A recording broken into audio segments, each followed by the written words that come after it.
Olá, pessoal, tudo bem? Bom dia, boa tarde, boa noite, dependendo do horário em que você estiver assistindo a esta aula. Sejam muito bem-vindos a mais uma aula do curso Aprobare. Muito prazer, eu sou Rebeca Costa, sou professora aqui do Aprobare, sou graduanda em Direito, estou no sétimo período da minha graduação, sou pesquisadora acadêmica, sou autora de artigos científicos, atualmente estou como estagiária na Defensoria Pública daqui do estado de São Paulo e tem algumas coisinhas ainda no currículo que não deu para falar aqui, mas qualquer coisa eu deixo no material. Tá bom, pessoal? Pessoal, vamos lá então, dando início à nossa aula. Pois bem, qual é a preparação para, na verdade, qual concurso, né? Melhor dizendo. Estamos falando do concurso do IPSENG, ok? Ok. Aqui no Aprobare, a minha maior especialidade, uma das minhas especialidades aqui no Aprobare, é sempre com legislação complementar, tá? Recentemente tivemos a legislação complementar, por exemplo, na verdade foi a orgânica, né? Do Ministério Público, enfim. Então, sempre aqui no Aprobare, a minha especialização, digamos assim, estão sempre com leis complementares, ok? Deixa eu tentar aqui compartilhar, que eu não tô conseguindo. Na verdade, eu consegui compartilhar, mas não estou conseguindo ampliar a tela. E aí? Tá, enquanto eu vou tentando aqui, eu vou conversando um pouquinho com vocês. Pessoal, qual é a sistemática do curso? Vou explicar um pouquinho a minha temática, tá? E um pouquinho da temática do curso. Fechou? Bom, aulas. Tentamos gravar aulas de, no máximo, 15 minutos, tá? Por quê? Porque aulas muito extensas, de 30 minutos, é cansativo, querendo ou não, né? Dependendo do seu tempo, claro. Se for para eu poder assistir uma aula de 30 minutos, eu assisto uma aula de 30 minutos. Porém, vai muito de cada pessoa, né? Eu aqui tentando compartilhar meu slide com vocês. Outra coisa, como é que eu faço as aulas? Sempre eu vou ter o material como base. Esse material como base, provavelmente, ou vai ser uma doutrina, então um doutrinador, ou um artigo científico, enfim, tá? Sempre vai ser assim. E por que que eu não sou? Deixa eu tentar compartilhar novamente. Agora, peraí, deixa eu ver. Ah, agora foi. Deixa eu ver. Ixi, foi e eu saí. Vamos lá de novo. Agora acho que vai, gente. Para quem já teve aulas comigo, sabe que para tecnologia eu não sou tão legalzinho. A gente tenta pelo menos o básico, né? Tentamos pelo menos o mínimo do básico. Ah, deixa eu estar carregando, como vocês podem ver. Tá? E continuando então. Então, eu vou sempre trazer algum material, tá? Em algumas aulas, faremos leitura da letra da lei. Sem sombra de dúvidas. Aí, graças a Deus, compartilhou. Sem sombra de dúvidas. Por quê? Porque é muito necessário a letra da lei. Quando nós falamos de concurso público, é muito letra da lei, dependendo do concurso público. E muitas das vezes você precisa saber, não, muitas das vezes, não todas as vezes, você precisa saber a letra da lei para que você consiga responder aquela questão, tá? Então, se você ler a letra da lei, você, muitas das vezes, você vai lembrar ali e vai matar a questão. Entendeu? Ok? Ok. Vamos lá então. Vamos abordar nessa primeira aula uma introdução à Lei Complementar 64 de 2002, ok? Primeira coisa, uma coisa que eu amo fazer quando eu abro um artigo, uma lei em si, seja ela complementar, seja uma lei, não importe, tá? Uma lei orgânica, enfim, de algum órgão, não importe, tá? Alguma instituição. Sempre leia a introdução da letra da lei em si, perdão. Por quê? Porque é importante. Você precisa entender do que vai tratar aquela lei. Porque quando nós temos uma lei complementar, nós sempre vamos ter ali a LC, né, a lei complementar número X. Por ser uma lei complementar, às vezes você não vai lembrar do que vai se tratar aquela lei. Quando você fala de uma lei, eu falo do Código Penal, Código Civil, enfim, você grava pelo nome. Então eu vou abrir o Código Civil, vou abrir o Código Penal. É um código, aqui é uma lei complementar. Então ela vai tratar de algo específico e você precisa saber o que é aquele algo específico, tá? No nosso caso aqui, nós temos o regime próprio de previdência e assistência social, os servidores públicos do Estado de Minas Gerais e da outras providências. Então aqui, olha, do que vai tratar então? Opa, perdi aqui minha caneta. Vai tratar do regime próprio de previdência social. Do próprio, tá? Do regime próprio. Temos outros regimes? Temos o outro regime que vamos falar mais à frente.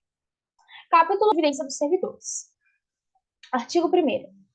Fica instituído o regime próprio de previdência e assistência social dos servidores públicos do Estado de Minas Gerais, nos termos desta lei complementar. Então, fica instituído o regime próprio de previdência e assistência social dos servidores públicos. 2. O regime próprio assegura. Gente, muita atenção. Eu gosto muito quando eu estava lendo ontem a lei complementar que trata da defensoria aqui no estado de São Paulo, né? E dos cargos de servidor, dos cargos de defensor, perdão. E você tem ali nos 3 primeiros artigos da lei, você tem se não me engano, é 988?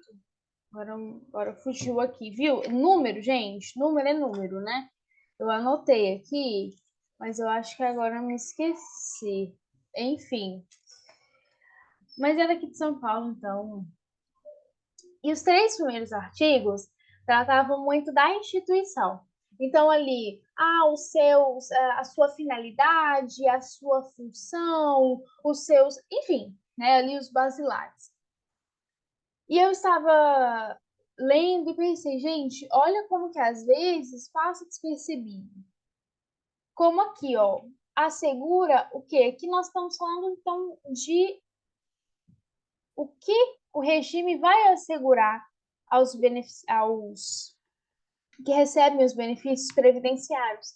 Então, é muito interessante que você leia se atentando a isso, a essas palavras que assegura os benefícios, tem como fundamentos isso, tem como princípios. Então, muito cuidado, tá, com essas partes. Aqui vai assegurar os benefícios previdenciários previstos nesta lei complementar aos seus segurados e a seus dependentes. Então, aqui nós estamos falando dos segurados, então de quem recebe, e os seus dependentes. Fechou? Então, vai assegurar os benefícios previdenciários aos segurados e aos dependentes. Deixa eu passar aqui. Vamos lá um pouquinho com doutrina, direito da seguridade social. Doutrina não, se não me engano, é um artigo. O direito da seguridade social é considerado o ramo jurídico cientificamente autônomo, por abranger matéria ampla, apresentando certa homogeneidade doutrinária, bem como princípios próprios. A disciplina em questão não mais se confunde, então não vai se confundir com o quê? Com o direito do trabalho, uma vez que os campos de incidência são distintos. O direito do trabalho disciplina a relação de emprego e outras relações de trabalho semelhantes. Os sujeitos da relação jurídica, neste caso, são quem, gente? O empregador e o empregado, nas esferas individual e coletiva. Então, aqui nós não estamos falando de uma mesma amplitude, tá? Então, nós temos o direito de seguridade social de um lado, autônomo, e o direito do trabalho outro. Quando a gente fala de direito do trabalho, nós estamos falando de um ramo ali de relação empregatícia, tá? Empregado, empregador, ok? CLT, enfim, como diz aqui, né? E outros semelhantes. Enfim. Entretanto, a relação jurídica objeto do direito da Seguridade Social possui sujeitos diversos. Não é o mesmo sujeito, então, do empregado e empregador, né?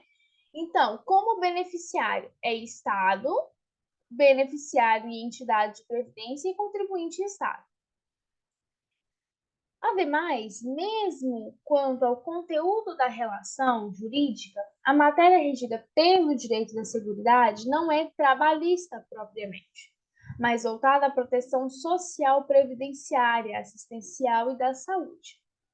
Portanto, entende-se que o direito da Seguridade Social é autônomo em relação ao direito do trabalho, pois aquele envolve o sistema de proteção social mais amplo, podendo abranger não apenas os trabalhadores e empregados. Aqui foi uma introdução, tá, que eu coloquei para vocês, ok? Só um pouquinho dessa seguridade.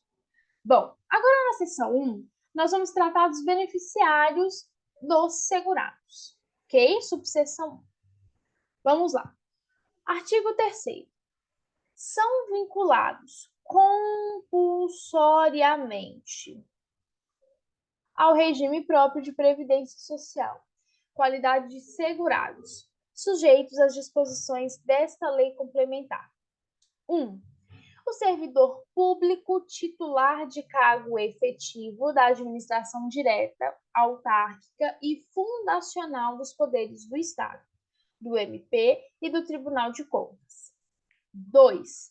O membro da magistratura do MP, bem como o conselheiro do Tribunal de Contas. 3. O servidor titular de cargo efetivo em disponibilidade. 4. O aposentado. 5. O notário, o registrador, o escrevente e o auxiliar admitido até 18 de novembro de 94. E não optante pela contratação, segundo a legislação trabalhista, nos termos do artigo 48 da Lei Federal 8.935, de 18 de novembro de 94. Por isso que tá aqui, tá? Ó, 94. Ok? Pessoal, outra coisa que eu quero falar com vocês. Quando nós vamos ler um artigo, por quê? Porque muitas das vezes, como aqui falando para vocês, nós temos uma lei, eu não sei ao certo quantas, se tem mais alguma outra lei complementar, mas muito cuidado com algumas palavras. São vinculados compulsoriamente, o servidor público de cargo efetivo. Tem algumas palavras, quando você lê, você fala, eu acho que aqui o examinador ele pode tentar me confundir. Sabe como que eu faço para estudar a lei? Eu penso assim, será que neste ponto aqui, suponhamos, será que eu me confundiria se eu estivesse em uma prova? Eu penso sim. Por quê? Porque se eu penso dessa forma, eu sempre vou me atentar àquele artigo, àquela palavra, enfim, aquele sentido. Eu posso pensar, nossa, se eu não prestar atenção nesse artigo, eu posso errar por conta dessa palavra aqui.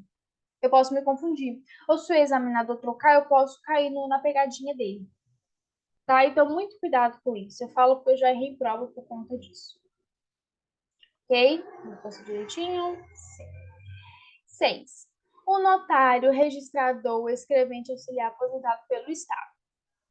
Parágrafo 1º.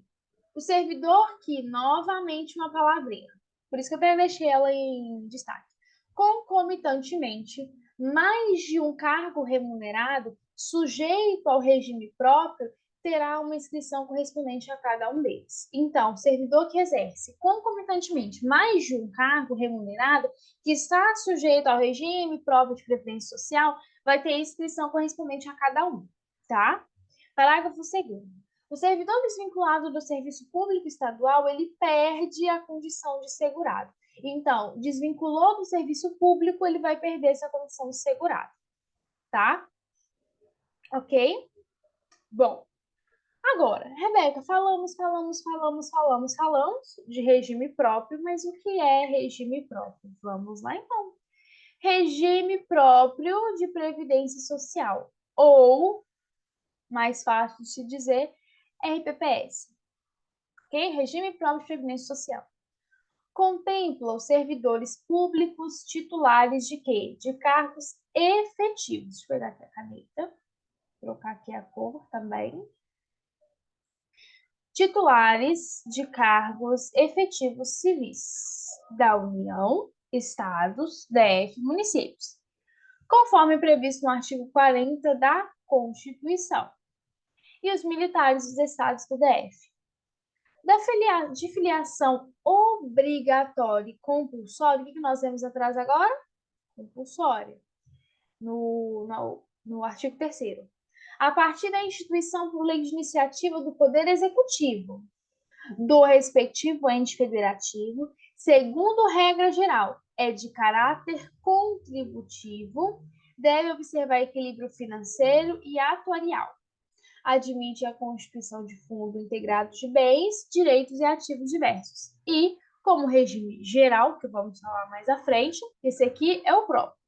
Funciona como um seguro para a utilização das situações de risco social e benefícios programados de aposentadorias, além de pensões por morte aos dependentes do segurado. Por isso, nós vamos lá atrás, tanto aqueles que recebem, né, e tanto para os seus dependentes. Assim como o RGPS, que é o regime geral, admite previdência complementar, ok? Vou voltar aqui para eu poder pular o slide.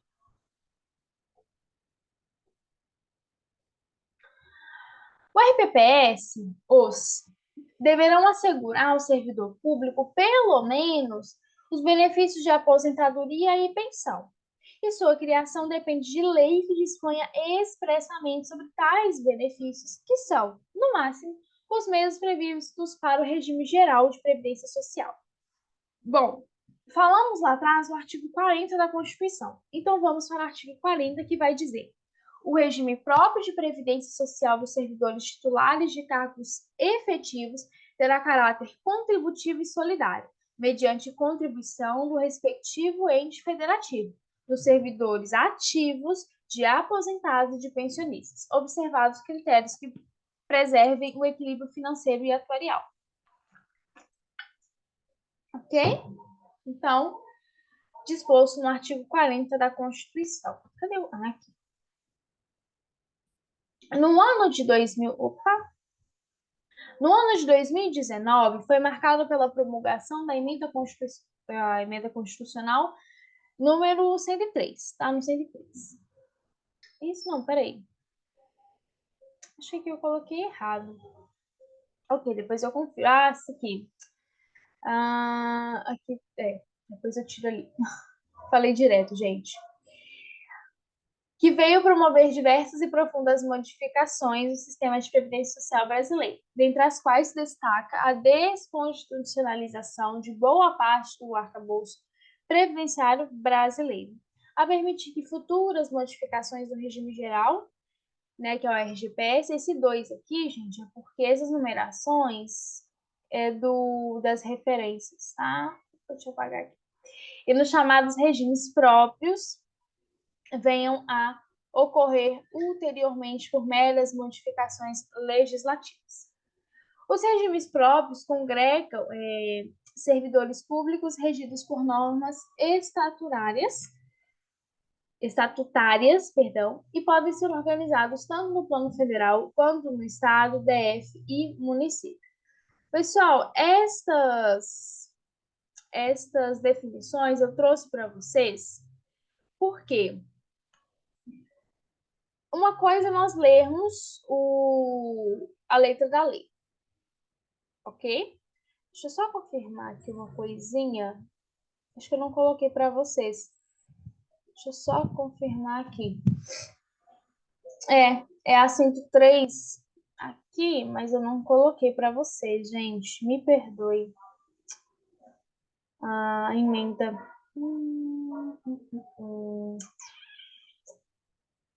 Que a emenda constitucional 100, aqui eu não trouxe para vocês, tá? Mas eu vou ler aqui uma definição, tá?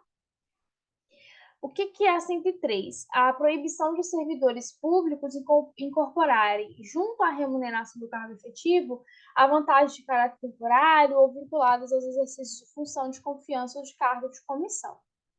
Tá, pessoal? Cargo de comissão é diferente, tá? Estava até lendo ontem, e olha que coincidência, né? Que eu estava lendo sobre algo que não tem nada relacionado aqui. Tá, pessoal? O que é diferente ali de concurso e meu Google falando aqui comigo, gente. Meu Google ama conversar comigo. Tá, pessoal? Vou ver se eu consigo fazer um PDF separado com a emenda. Tá? Mais uma vez, o que se viu foi o governo federal lançando mão de uma vasta e ardilosa propaganda através dos meios de comunicação e das mídias sociais. Gente, eu vou fechar um pouquinho, porque, né, eu moro em vizinhança, todos nós. E aí, assim, quando vai gravar aula, é a fábrica que está fazendo barulho, é o carro lá fora, enfim, é assim, né, gente? Vamos voltar aqui então.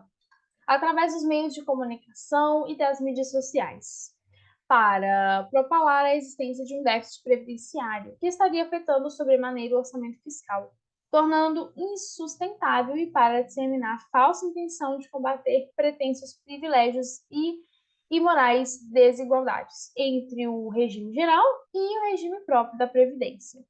Ok? Ok. Pessoal, fecho então a nossa primeira aula e dou então prosseguimento na nossa segunda aula, tá bom? Deus abençoe. Até a próxima aula. Tchau, tchau.